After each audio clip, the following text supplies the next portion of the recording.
starts today, so from 2 p.m. So if you are a member, beginning from 2 p.m., so kindly make your way there. Also, we shall have our 9th anniversary celebrations next Sunday on the 13th of August 2023. And this is a special invitation to all of us. We are all invited. It's our service, our celebration. So we are all invited, and kindly make it at least come with 1 or 2 people. Let's worship God together. Let us celebrate together. And I know that we shall have a good time. So you are free to come with friends and family. Will you help me to extend that invitation to your friends and family? Asante sana.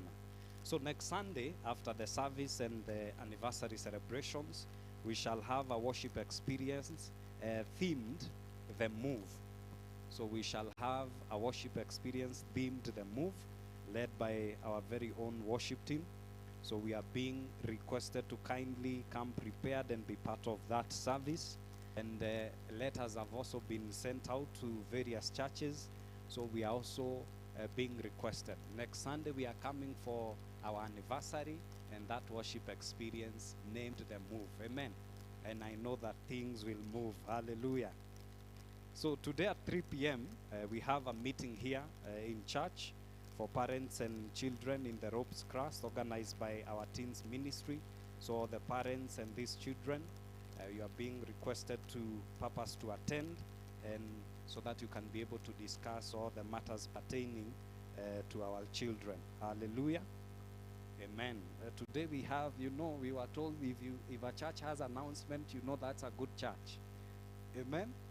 So you are in a good church. On the 20th of this month, we will have a youth ministry mental wellness talk hosted here. We shall have all Kabuku churches youth ministry gather here, and all our youth, all our young people are invited for that mental wellness talk. We shall also be hosting other churches here. So our very own young people, we are being kindly, let's avail ourselves and let us talk about mental health. Amen. Our development committee has organized for a jumbo sale aimed at raising funds to facilitate our church projects. The date for the sale is 11th November 2023. So kindly let us continue making donation towards the same. Hallelujah. So our prayer service, and this is important, our prayer service starts at 10:15 to 10:45 every Sunday. All are welcome to join us as we continue to fellowship in prayer. And it's an important part of the service. Amen. Amen. And as you've seen today, personally I cannot wait for Sunday, because I know that God is really interested in our church. Amen. And on Sunday, for our 9th anniversary and for the worship experience, this is just a church and an invitation. Come with 1 or 2 friends. Make sure you share our flyer. Let us make it big. At least as we wait for the move, let us also move. Amen. And that is important. Also come ready to worship, come ready to praise, and I know that we shall have a good time in the presence of the Lord. Hallelujah. We are all invited. Kindly, because this is important, help me to invite the person seated next to you for the anniversary and for the worship experience. And tell them it's important. And by extension, from our pastor's desk.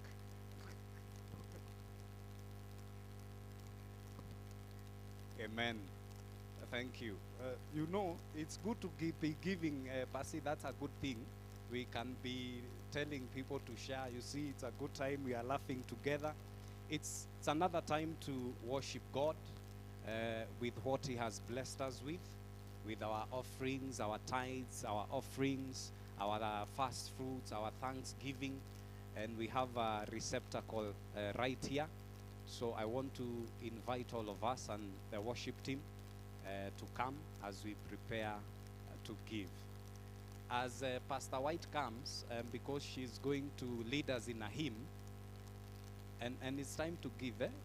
Those people who will give online, we have the details projected. For those of us who are going to give cash, we have a receptacle right here. So as Pastor White prepares to give us a hymn, one pastor, one woman in a certain church did very good. He donated some equipments to the church. So after she donated the equipments, the pastor saw that she had done something good. So after she donated, the pastor went to her during the service and acknowledged her, appreciated her, and then asked the woman, now because of what you've done, and we want to bless the Lord, I want you to choose your 3 favorite hymns.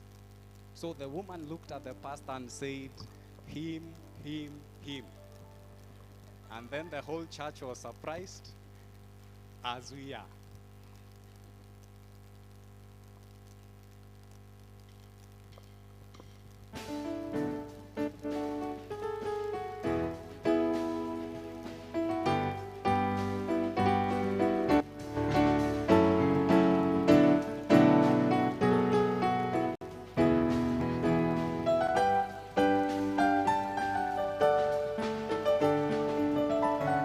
Shida shitoma, wabi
amukira gatho. Amen. The Bible in Deuteronomy 16:16 to 17, the Bible says that no man should appear before the Lord empty-handed. Each of you must bring a gift in proportion to the way the Lord your God has blessed you. Let us pray. Our God and our Father, we are truly, truly grateful. O God, on the integrity and by the reason of your word, we have brought our offerings, our tithes, our first fruits, and our thanksgiving. And Abba, Father, we pray that you accept our sacrifices and our giving. And that, Father God, you will continue to bless us and make your face to shine upon us. In Jesus' mighty name we pray. Amen. Amen. Amen. It's another good time to listen to the word of God. And I know that our pastor has been prepared, and I would like to invite our pastor to come so that we can say a prayer. Oh yes, and if we have young people in the service, kindly make your way to your service. I know your teachers are waiting for you. Amen. Karibu sana, Pastor. Our God and our Father, it's yet another time that we want to listen to your word.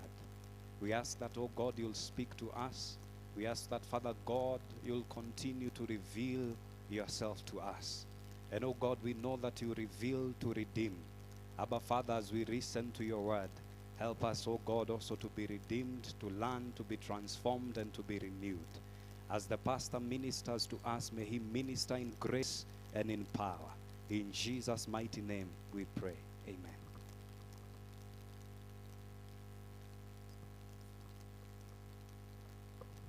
Thank you, Mike, for leading us quite very well, and also our worship team.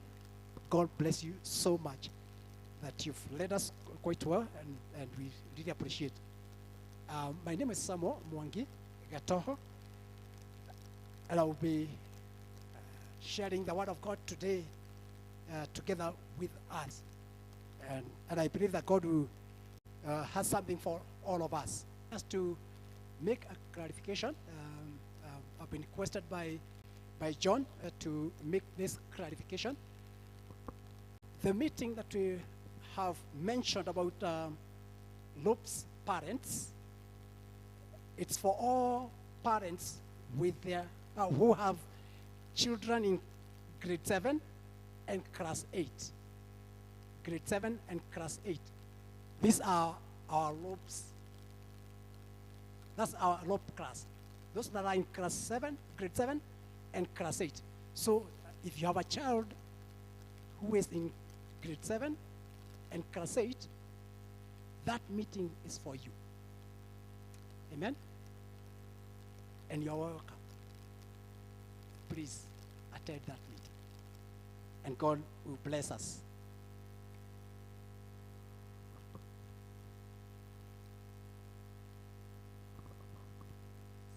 Excuse me, just a minute.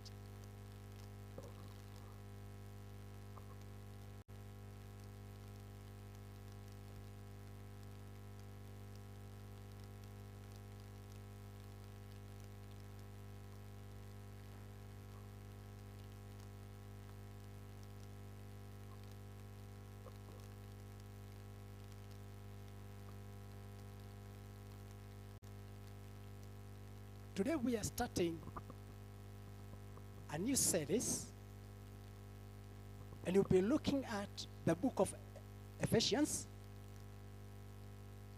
And the book of Ephesians has 6 chapters. But we're going to use 5 Sundays, today being the first one, to look at the book of Ephesians. I've given the title to the series, Victorious Christian Living. And I must confess that I was struggling to name that, to give that title, to choose that title, to choose between a number of titles that I was thinking about when I was thinking about this series. Because there were a number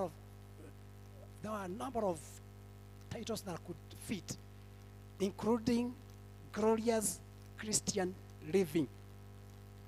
But I chose to do victorious Christian living. And I want us to read the whole first chapter of the book of Ephesians together. But allow me just to mention two things before we read together. Today, we will be looking at the sermon title, God's Purpose for the Church, the Glory and Headship of Christ. I want to read that again. God's purpose for the church, the glory and headship of Christ. I hope it has been projected there, because I want to involve all of us to read. Can I request that we all read together? You know, I can see it's there. And allow me to not to read, I listen you to reading. I'll be listening to hear you reading. Can we go?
Thank you. Thank you for that reading. Like I've mentioned that we'll be looking at the book of Ephesians. And we start today by looking at the first chapter that I've said we're looking at the purpose, God's purpose for the church, the glory and headship of Christ. Other topics that will follow, starting from next week, where we'll be looking at steps towards fulfilling God's purpose. That will be part 1. And then also, the other week that follows, we'll also be looking at steps towards fulfilling God's purpose. That is part 2 of it. And then after that, on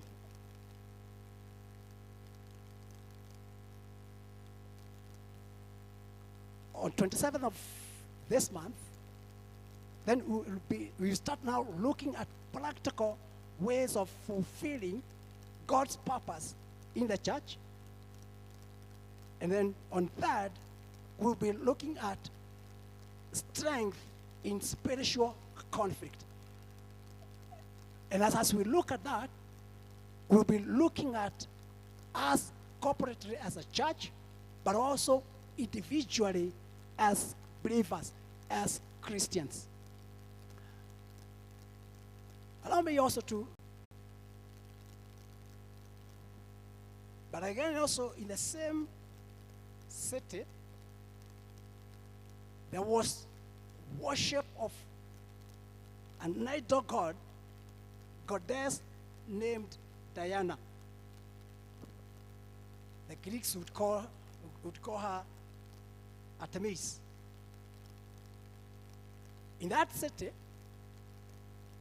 Paul ministered for about 3 years. He ministered there for about 3 years.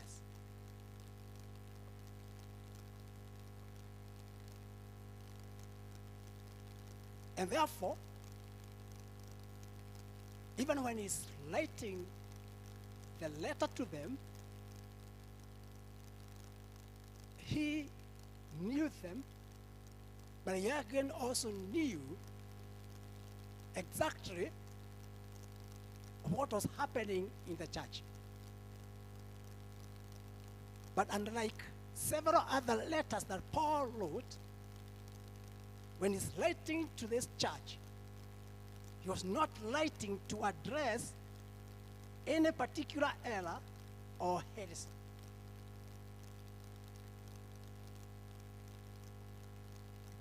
He was not writing to address any error in the church or heresy. But he was writing to help build their faith, help shape their faith, but also let them know how they can live a life that is worthy of the Lord. And therefore, he mentions the purpose of his writing right at the middle of the letter. Chapter 4 and verse 1. This is what he says. As a prisoner for the Lord, then I urge you to live a life worthy of the calling you have received. Be completely humble and gentle, be patient, bearing with one another in love. He says, after writing all these things in chapter 1 and all the way to chapter 3, then he tells them, then live a life worthy of your calling. Then we need to hear what he was writing to them in chapter 1, 2, and 3. And today we are going to start with chapter 1. Today we're going to start with chapter 1. But as we look at chapter 1, before we actually look at the body of that whole chapter, Allow me again also to look at a few things about his greetings to the church. Verse 1 and 2, Paul, in verse 1, starts by identifying himself to the church.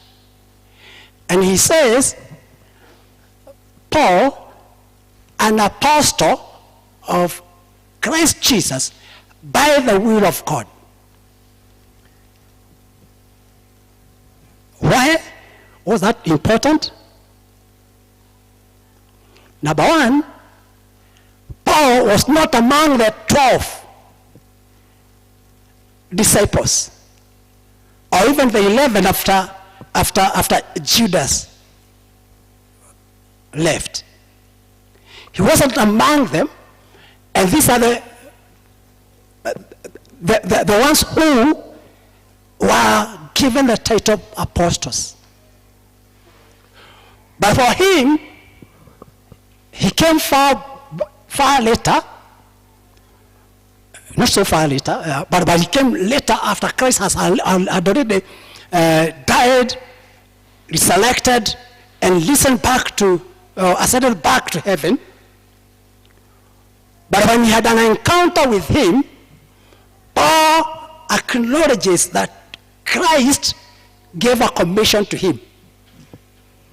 And his commission was to actually go and reach out to the Gentiles.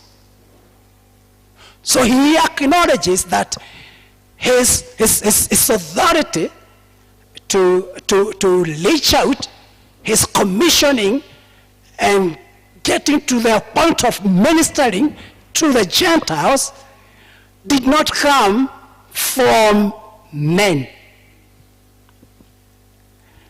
He believed that the divine will is the root and origin of all Christian righteousness and blessedness. He also acknowledges that the authority to reach out to preach and disciple and call out people and serve comes from God himself. It's God who calls. But then he identifies the people he is writing to them and calls them saints. He calls them saints.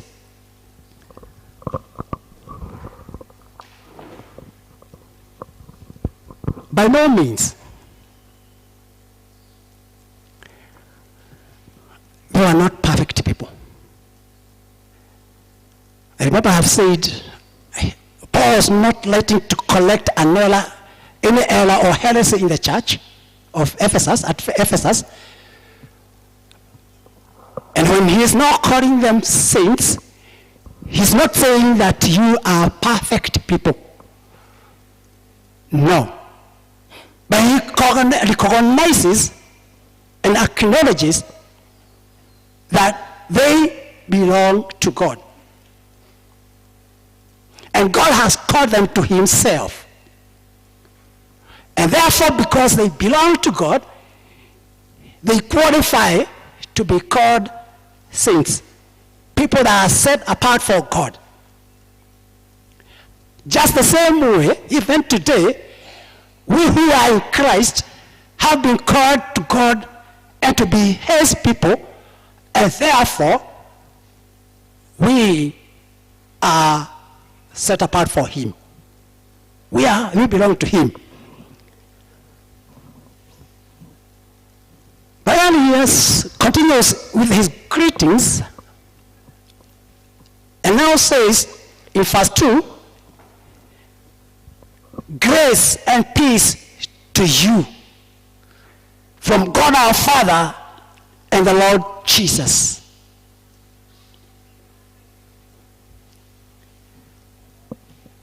Grace,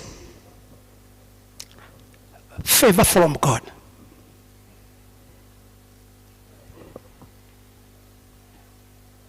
Grace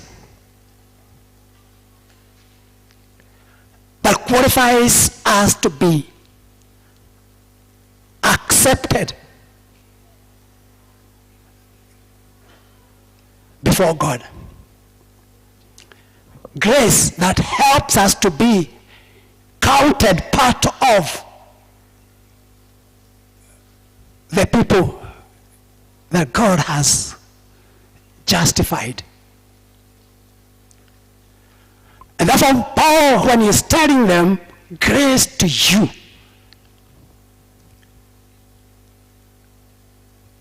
he's reminding them,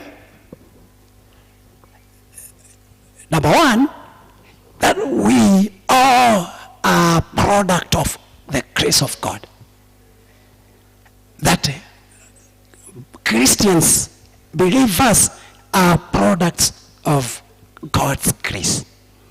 But he's also telling them that this grace will continue holding you, helping you.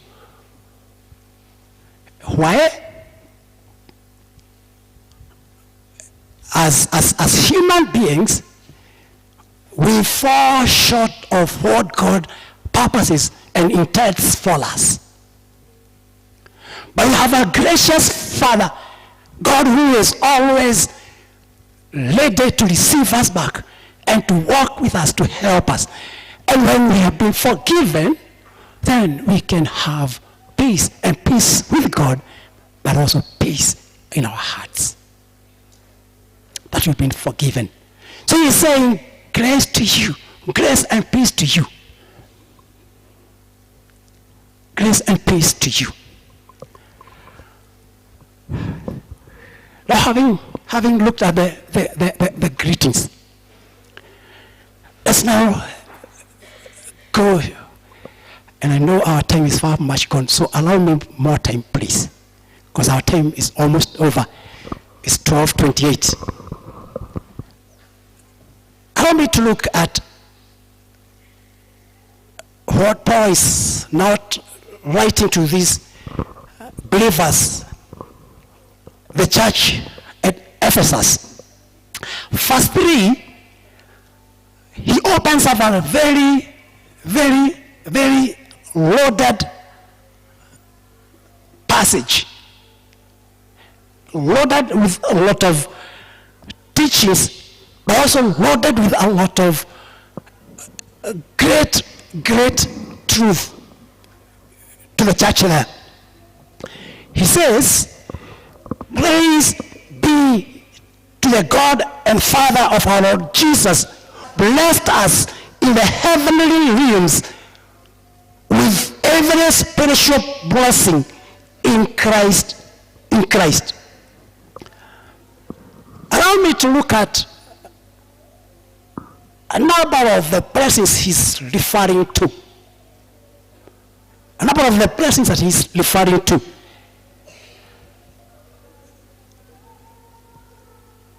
And he says that these are the blessings that, number one, we have received in the heavenly places.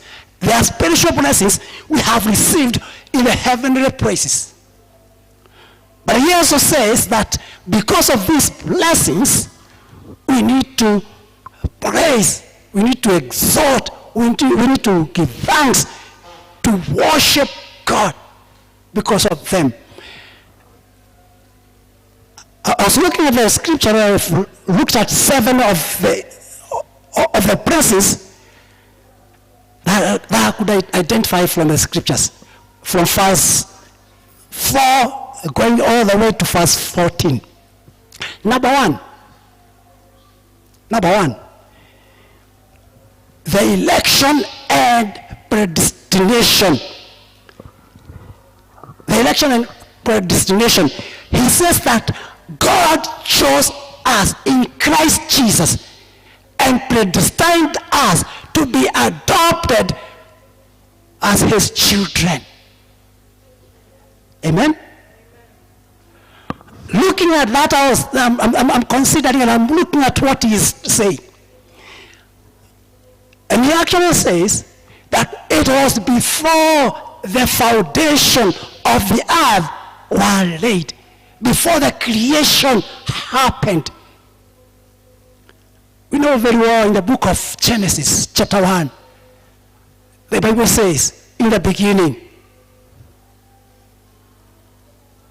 it was formless. It was formless. There was nothing there. In the beginning. But you know very well that in the beginning, God was there. Amen? And in the divine council, God decided that I am going to call these people to myself. It was before we were created. It was before we were even born. It was before even the earth was created.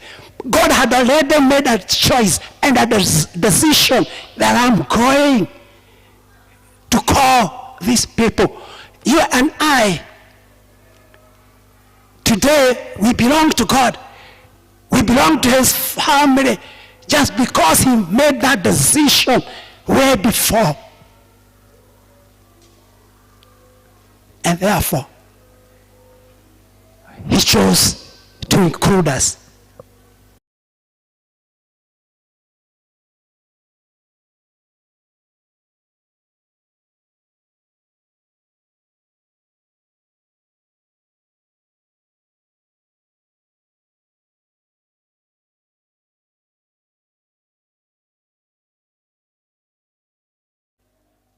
Acceptance. Verse 6. I hope my team there is working with me. Verse 6 says this.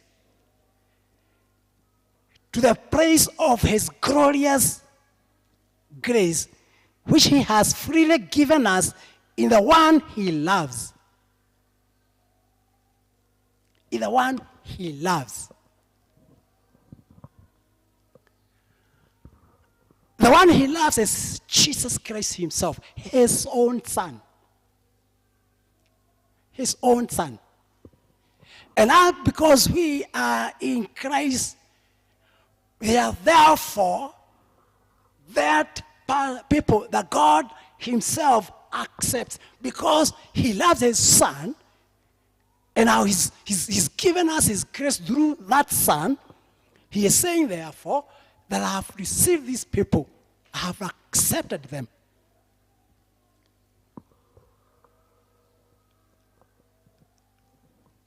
Romans reminds us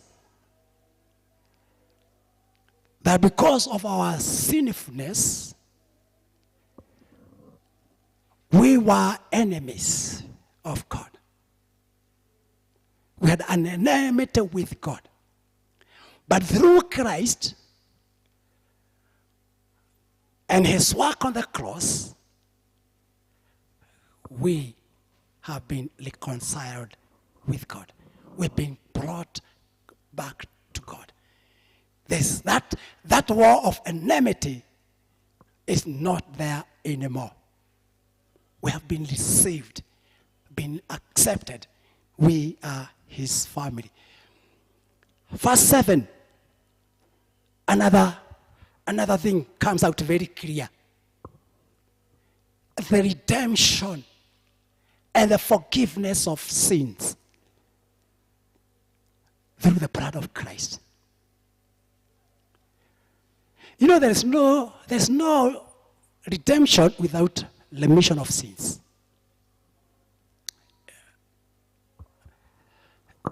I want to repeat that again. There is no redemption without the remission of sins. And therefore, by the blood of Christ, when Christ went on the cross, he paid the penalty of our sin. He purchased for God a people that were sinners and brought that back to him. He purchased for God a people that are sinners and brought them back to God and to his fold.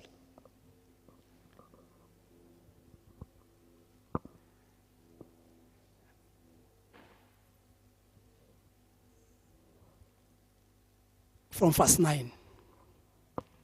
Looking at again also another blessing. God choosing to make known to us a mystery of his will. And going down all the way to verse 11, verse 13, he brings it out very clear. And he says that the mystery is the word of truth, the gospel of salvation. He revealed it to us. And by revealing it to us, when I look at what Paul is saying, that there are those that first came to faith. And he included himself there. To that group of people was that so that they can also be agents and people that are also going to make the same gospel known to other people. Here, my brothers and my sisters, I want to say this.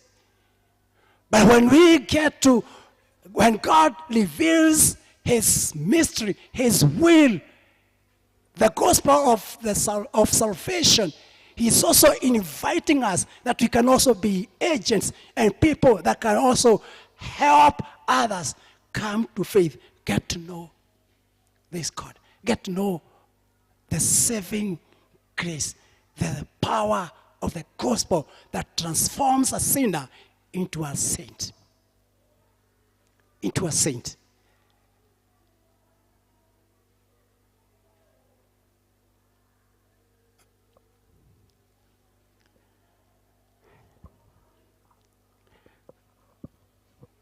And in that mystery comes again also with another blessing. The union that we have in Christ Jesus. Allow me to read verse 10.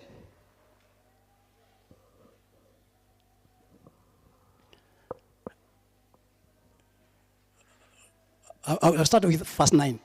And he made known to us the mystery of... Sorry, I've missed it. Let me start again. And he made known to us the mystery of his will according to his good pleasure, which he purposed in Christ to put into effect when the times will have reached their fullness, to bring all things in heaven and on earth together under one head, even Christ. Even Christ. Bringing all things under him.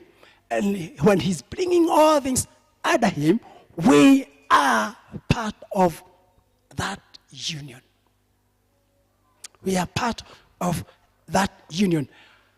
Everything has a center in Christ himself. Everything has a center in Christ himself. Jews and Gentiles are united with one another by being both united to Christ. Things in heaven and things on earth are gathered together in him. Amen? We were not part of the Jews who prided themselves to be children of God. None of us here were part of that.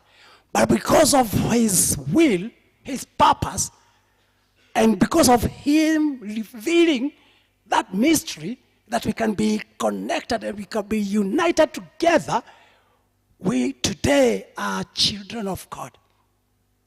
Amen? We today are children of God.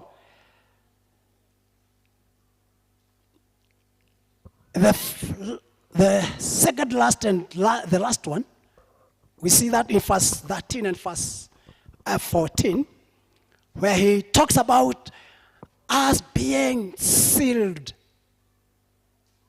for possession. Us being sealed for possession, marking us to be God's own people. Verse 13 says, and you also were included in Christ when you heard the word of the truth, the gospel of your salvation. Having believed, you are marked in him with a seal, the promised Holy Spirit, who is a deposit guaranteeing our inheritance until the redemption of those who are God's possession, to the praise of his glory. Amen? That by the moment we received Christ, the Spirit of God made a deposit in us, giving us a seal that we belong to him. A deposit, a guarantee that we belong to him. But that guarantee also guarantees us that we have an inheritance in him. For we are his children. We have a guarantee of an inheritance of him. I want us to look at, to consider as we continue, what the Word of God is saying to us. What the Word of God is saying to us. Number one, that God in his design, he has placed us in a unique position, in a unique place.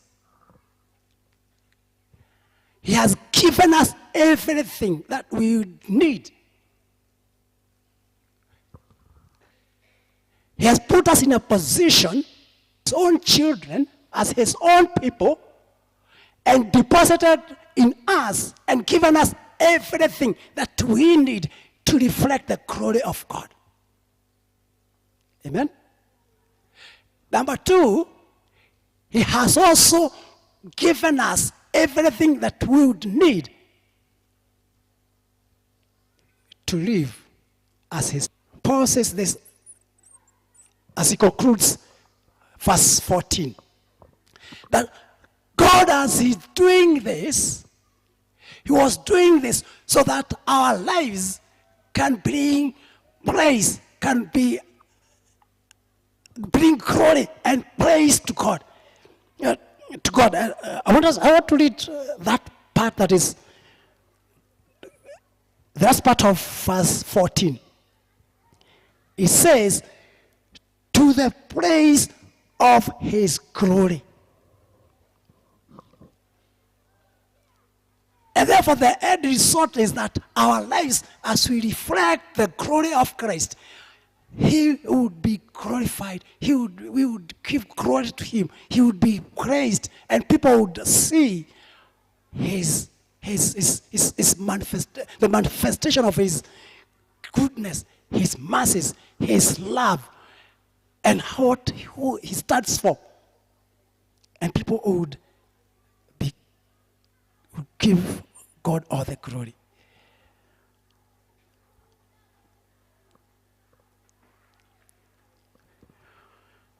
After saying that, Paul now concludes that chapter with a prayer. Allow me not to read the whole prayer, but I want to conclude with these three things. Time is far much gone. I want to conclude with these three things. Paul, in the prayer, ask that God will help these people, number one, to know him fully well. That people may know him fully well.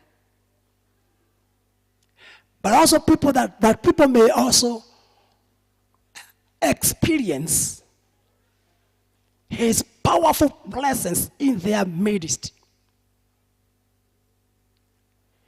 And as they experience his powerful presence in their midst, that they would live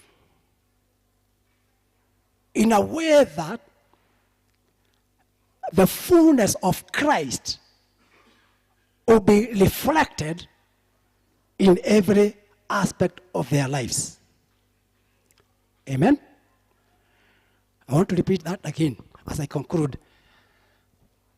Paul is saying and praying that these people, the Christians, the Ephesians, may get to know God fully well, experience his goodness, experience him in a personal way, but also experience his powerful presence in their lives. In verse 19, he is saying that that power that raised Christ from death and seated him on the throne above all powers and dominions is available for those who believe.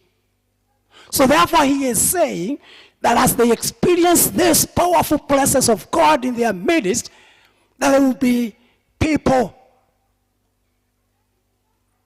not only operating on their strength, but they will be operating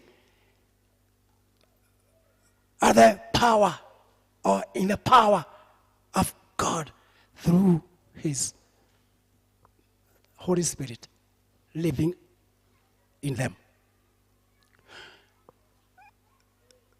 As he's saying this, that when they do that, the fullness of Christ, he said that he's the head, and in his fullness, he fills everything in every way for the church. That is his body.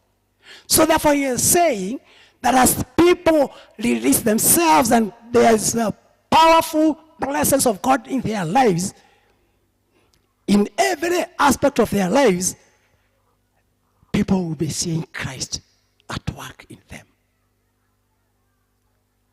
People will be seeing God at work in them. I know life at times becomes difficult.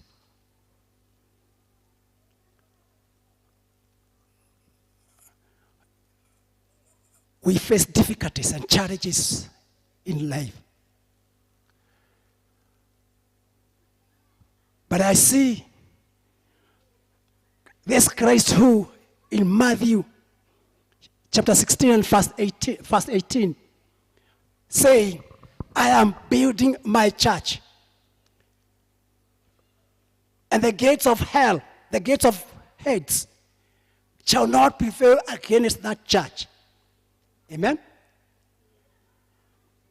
I'm seeing Peter writing to believers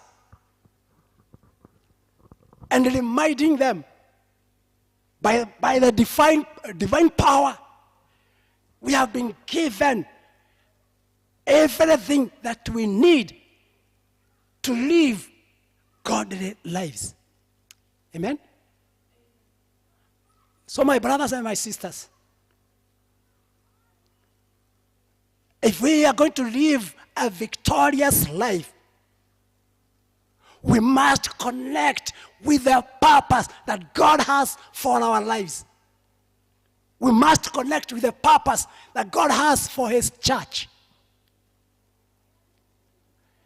to reflect the glory of Christ. And as we do that, and as we allow God to receive all the praises, he will manifest himself in a big way, in a powerful way. And brothers, in every aspect of our lives, we will experience his presence in a powerful way. So, my prayer for you, my challenge for us, even as we pray, that let's surrender to God every area of our lives. Our businesses, our work, even as we work in offices, in our homes, in our interactions with one another,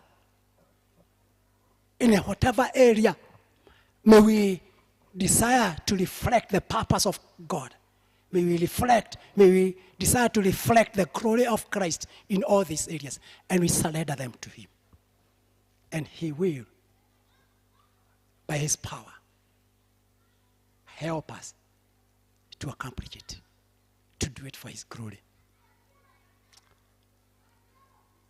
So as we pray, I want you to just mention these areas that probably you really would want to release to God and ask him to help you. Let's pray. Our Lord and our Father, we come to you. You who chose us and called us to yourself, even when we as human beings are weak, not deserving your grace. But because you are good and gracious God, you called us. You drew us to yourself.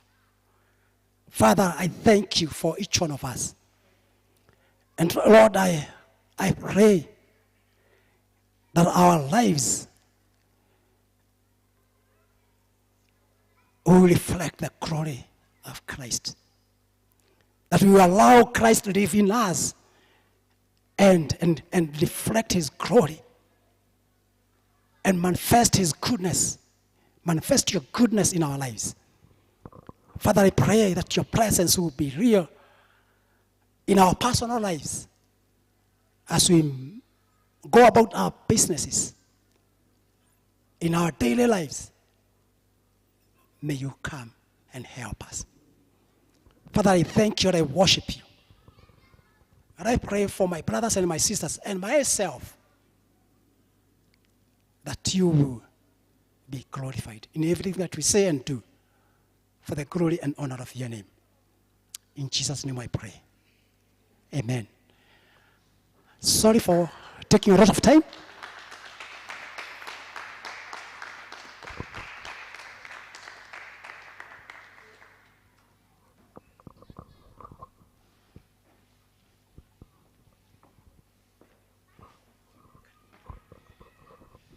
Asante. Once again, let us appreciate our pastor.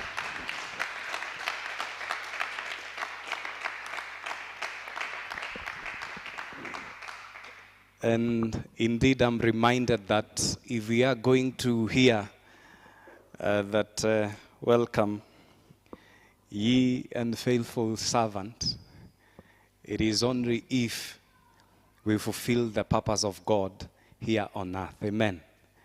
So if you want to hear those words, my faithful servant, it's only if we are going to fulfill the purpose of God, and that is victorious living. Hallelujah. Amen. Kindly let us be upstanding as we do the benedictions. Once again, our apologies for consuming too much time. Our benediction is going to come from Psalms 20. Psalms 20. And this is my prayer, even in this month of August, that indeed we are going to experience and become testaments of this particular psalm. Amen. So as I read, kindly just declare the words of amen, and I know that it shall be so. Psalms 20. In times of trouble, may the Lord answer your cry. May the name of the Lord of Jacob keep you safe from all harm. May he send you help from his sanctuary and strengthen you from Jerusalem. Remember all your gifts and look favorably on your burnt offerings. May he grant you the desires of your heart and make all your plans to succeed. May we shout for joy when we hear of your victory and raise a victory banner in the name of our Lord God. May the Lord answer all your prayers. In Jesus' mighty name, the grace and the love of God and the fellowship of the Holy Spirit be with us now and forevermore. Amen. You are blessed of the Lord. Hallelujah. Once again, we have a cup of tea. Let us fellowship together as we revise. We do revision of the word. We revise together. Asanteni sana.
Hey, let me see you dance. Come on.